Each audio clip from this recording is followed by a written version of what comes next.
మాజీ ముఖ్యమంత్రి తెలుగుదేశం పార్టీ జాతీయ అధ్యక్షులు నారా చంద్రబాబు నాయుడుతోనే ధర్మపాలన సాధ్యమని మనందరినీ భవిష్యత్తు నాయకుడు తెలుగుదేశం పార్టీ జాతీయ ప్రధాన కార్యదర్శి నారా లోకేష్ అని తెలుగుదేశం పార్టీ నాయకులు ముక్త కంఠంతో స్పష్టం చేశారు.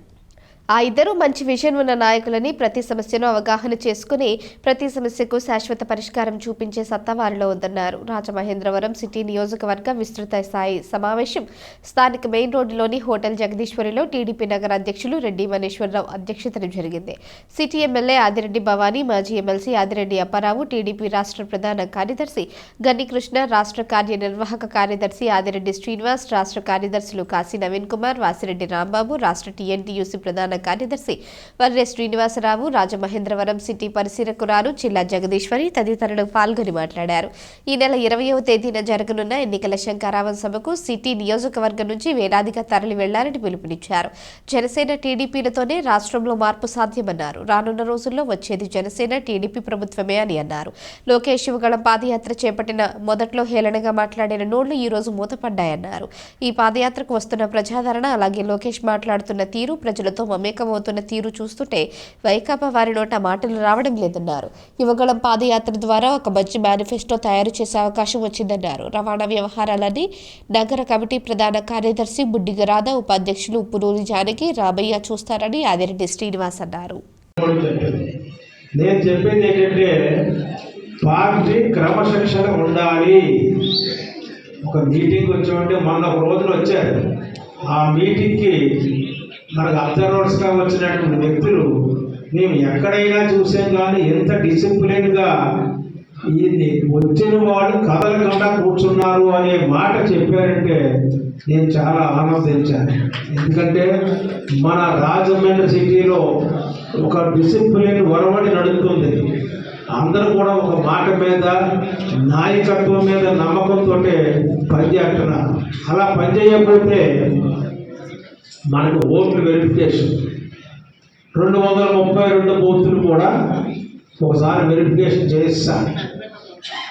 మిగతా నియోజకవర్గాలు ఎలా జరిగిందో నాకు తెలియదు కానీ ఆ 232 నియోజకవర్గంలో ఏవైతే తప్పులు ఉన్నాయో అవన్నీ కూడా మీరు ఐడెంటిఫై చేశారు. తెలుగుదేశం పార్టీ యొక్క దశాదిశాన్ని నిర్దేశించే విధంగా ముందుకు సాగిన యాత్ర మన యువగళం పాదయాత్ర. అది 18వ తారీఖున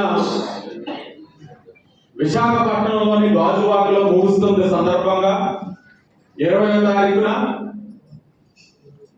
విశాఖపట్నం నుంచి సుమారు ఒక 50 కిలోమీటర్ల దూరం సన్రైజ్ రిసార్ట్స్ అని ఉంది దగ్గరలోనే. మనకి ఎక్కడ ప్రాంగణం అన్నది కూడా తెలియజేస్తారు మన ఎమ్మెల్యే పార్టీ ఆఫీస్ వాళ్ళు. ఆ ప్రాంగణంలో సుమారు 10 లక్షల వరకు జన సమీకరణతో ఈ యువగళం ముగింపు సభని పూర్తి చేసుకోవాలనే ఒక ఆలోచనతో పార్టీ ఉంది.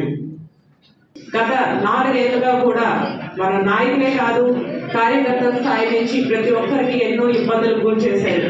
ఎన్నడూ ఇటువంటి రాజకీయం ఎన్ని ఏళ్ళుగా మనం ఆంధ్రప్రదేశ్ రాజకీయ చరిత్రలో ఇటువంటి రోజులు మనం ఎప్పుడూ చూడలేదు.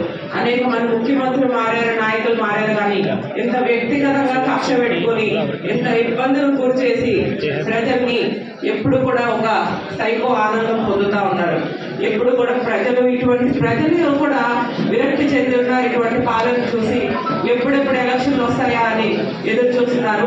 ఎందుకంటే మొన్న మనం ఏ విధంగా తెలుగుదేశం పార్టీకి బ్రహ్మరథం పడుతున్నారో, యువగళంలో లోకేష్ అన్న ఏ విధంగా ఆయన యువగళం గ్రాండ్ సక్సెస్ చేసే ప్రజలు ఏ నియోజకవర్గంకి వెళ్ళినా, ఏ ప్రాంతానికి వెళ్ళినా తండాలుగా ఆయన వెంట నడుస్తున్నారు. చంద్రబాబు నాయుడు గారు ఎక్కడ మీటింగ్ పెట్టినా బ్రహ్మరథం పడుతున్నారు. దీనంతా కూడా సంకేతాలు. ప్రజలు తెలుగుదేశం పార్టీ వైపు మొగ్గు చూపుతున్నారు. ఇదే సమయంలో పవన్ కళ్యాణ్ గారు కూడా వచ్చి వాళ్ళు మద్దతు తెలపడం ఎంత శుభపరిణామం.